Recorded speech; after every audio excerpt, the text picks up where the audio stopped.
I have studied 17 sentient species across 6 star systems. I have watched the droll fold their young beneath their shells at the first sign of danger. I have seen the movie guy scatter into the dark like smoke when a predator passes. I have observed the Thessauri, one of the most advanced civilizations in the known galaxy, build entire cities underground so they would never have to face the sky. Every species I have ever encountered shares one thing. When danger comes, they move away from it. Every species except one. I arrived on the 3rd planet of this system 14 rotations ago. My assignment was routine: observe, catalog, report. The humans were flagged as a species of mild interest, a young civilization barely past its industrial period, not yet capable of interstellar travel.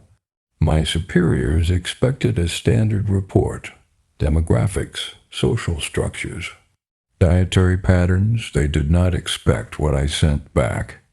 It began on my 4th day. I had positioned my observation post above what the humans call a city. Dense, loud, chaotic in a way that somehow functioned.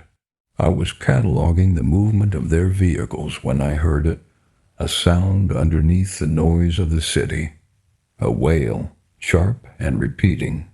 Growing louder, I tracked the source and found a vehicle moving against the flow of traffic. The others parted for it, pulling aside as if making room for something urgent. It moved fast. I followed it. It stopped at a structure that was burning, and then I saw something that made me set down my instruments. The humans inside the burning structure were running out, but the humans who arrived in the wailing vehicle were running in. I checked my sensors 3 times. I considered the possibility that they did not understand the danger, but they were covered head to foot in material built to resist heat. They carried tools designed for exactly this. Their movements were not panicked. They were coordinated, deliberate. They knew. They ran toward the fire anyway. I filed an immediate addendum to my report. My superior, Commanding Assessor Dethra, responded within the hour. She said, "You have made an error in your observation. Please recheck your sensors." I sent her the visual record. She did not respond for 2 full rotations. I kept watching. One of them I began to track specifically. From their communication intercepts, his designation translated roughly to Marcus. I will call him that. Marcus entered the burning structure 4 times before the fire was brought under control. Each time he came out, he went back in. He was working from a list, names. He did not stop moving until every name on that list had a body attached to it, standing outside, breathing. When the last one was out, Marcus sat on the ground. He did not celebrate. He was still. Another human came and placed a hand on his back and left it there without speaking. Marcus looked at the ground for a long time. I did not know what I was looking at. I recorded it anyway. Several rotations later, in a different part of the city, I observed a second incident. 2 vehicles had collided at speed. One was burning. The trained humans had not yet arrived. 3 ordinary humans stopped their vehicles and got out. No equipment, no protective material. I found no record of any formal training for any of them. One pulled a human from the wreckage through a broken window. Another kept the gathering crowd at a distance. The third stayed on a communication device, calm, relaying information, talking to someone who could send more help. They did not know each other. There was no coordination beforehand, no agreement. They simply looked at the same thing and moved toward it. I watched the one who had pulled the person from the vehicle. Afterward, he stood with his hands at his sides, breathing hard, not speaking. Someone nearby said something to him. He nodded once. Then he walked back to his vehicle and sat inside it for a long time before driving away. I do not know what he was thinking. I am not sure my instruments could have measured it. I tried to construct an explanation. In every species I have studied, self-preservation dominates. It overrides almost everything else under sufficient pressure. A draw will abandon its young if the threat is severe enough. A Thesari commander will retreat and call it strategy. The calculus is consistent across species. Survival first, everything else after. Humans appeared to be running a different calculation entirely. But when I reviewed their own literature, searching for the mechanism, I could not find a clean answer. Their philosophers have argued about it for centuries. Their scientists have mapped a region of the brain that activates when a human acts for another at cost to themselves. But mapping the region did not explain the choice. I found one word that appeared repeatedly in their texts when they tried to describe it. The word does not translate cleanly into any language in our database.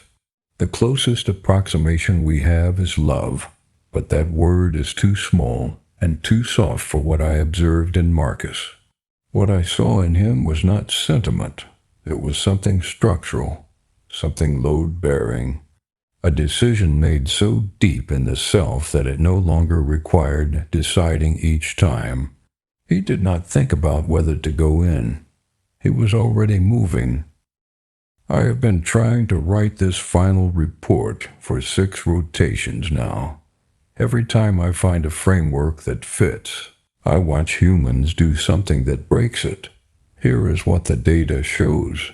They are physically fragile, no natural armor, no venom, no exceptional speed.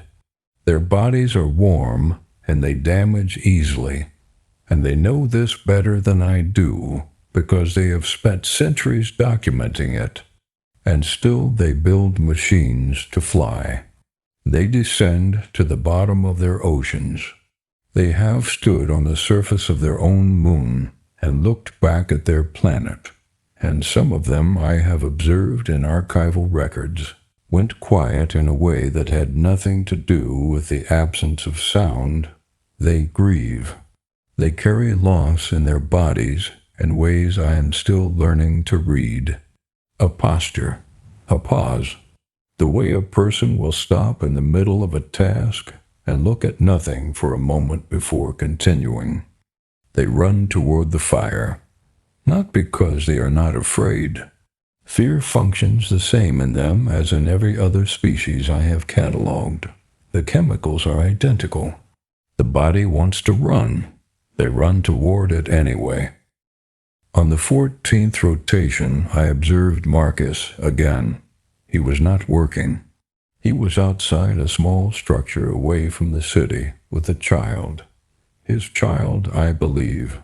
The child was playing with a small device that produced light and sound. Marcus was watching. He looked nothing like the human who had entered a burning building 10 rotations earlier.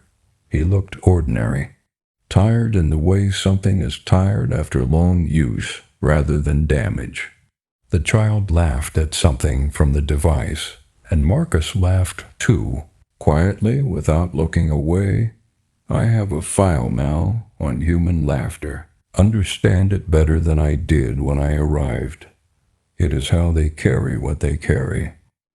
I am submitting this report with a formal recommendation. The humans should be reclassified. They are not a species of mild interest. They are, in my assessment after 14 rotations of direct observation, the most dangerous and the most remarkable species I have encountered in 17 years of field work, not because of their technology, not because of their weapons or their reach or anything that registers on a standard threat assessment. Because of what they choose when everything in them says stop, they do not stop. I do not have a category for them. I am not sure the category exists yet. Kael-Voss, Vathri Collective, Field Division. Observation complete.